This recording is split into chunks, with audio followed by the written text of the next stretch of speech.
This video will help anyone who's writing up an inquiry.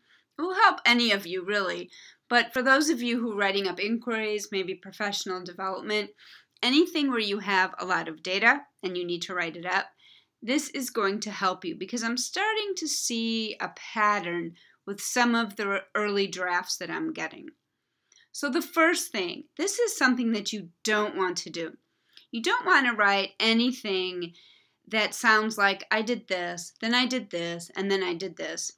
That's a journal, and that's really good as notes, your observations, because you're going to need that.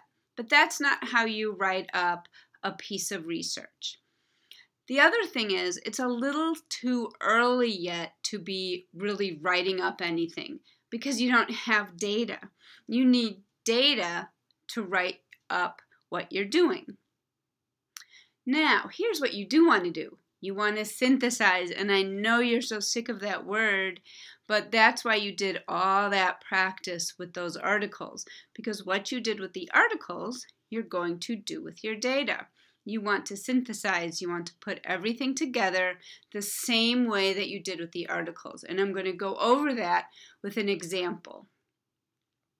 Okay, so the first thing that I want to say is that if you are confused by synthesis and that you really didn't understand it with your lit reflection, I would go back and re-watch that video that I did on how to synthesize articles. Because if you really didn't understand that, this is going to confuse you.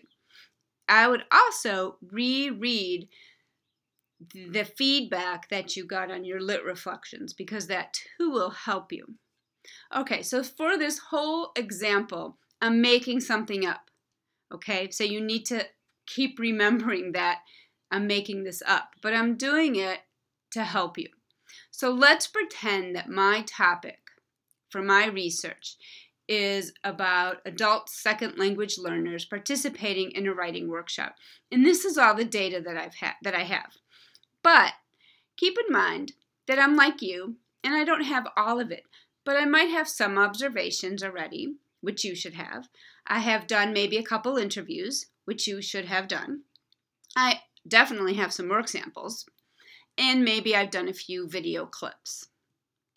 Okay, so I'm going to take all of that data that I have so far, and I'm going to code it like I did with my articles.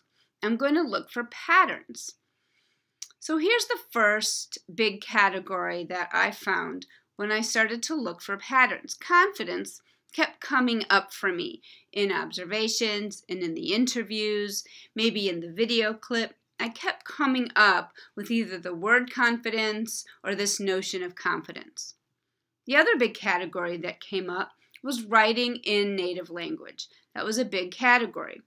And then the last category was conferences. So these are my coded categories. Remember when you did coded categories for your articles? It's the same thing. Okay, so here are my categories for my codes from my data. Confidence, writing in a native language, and conferences. These will become my three big areas that I'm going to write about. Okay, so let's just take one of those categories so I can keep going deeper with this example.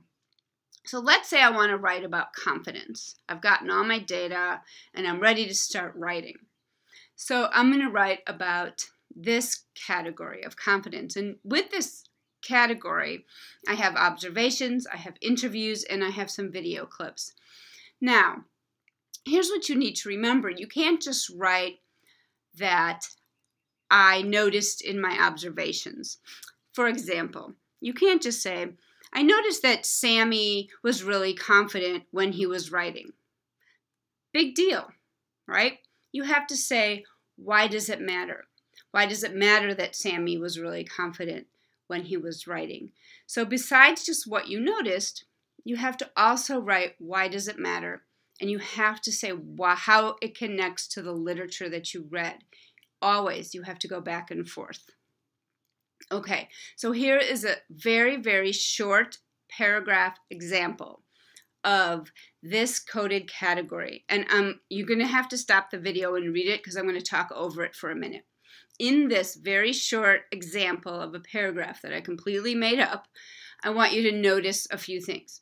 I want you to notice that I talk about an observation I made, an interview that I had, and not only do I talk about the interview, but I have an example of the interview. I also write about why it's important. I have a statement at the bottom about why I think this is important, and I back it up with some data that I read. I have all of that under the heading of confidence in this one short paragraph. And this is what your entire piece should look like. Now, some of you are sitting there thinking, but I'm not organizing my project like that. I'm organizing it by student. That's fine. Let's say you are organizing it by student. So you have Sammy. Well, under Sammy, you can still write about how he was confident. You can write about how he writes in his native language. You can write about how he progressed in his conferencing. But you still need to have coded categories, even if you're organizing it by student. You still need to code. You still need to look for patterns. You can't just write the data that you collected and you did this, then you did this, then you did that. Okay?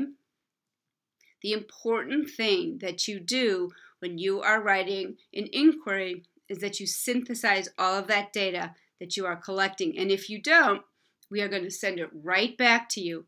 So what I would do is before you send us a draft, you read it really carefully and say, wait, did I synthesize this?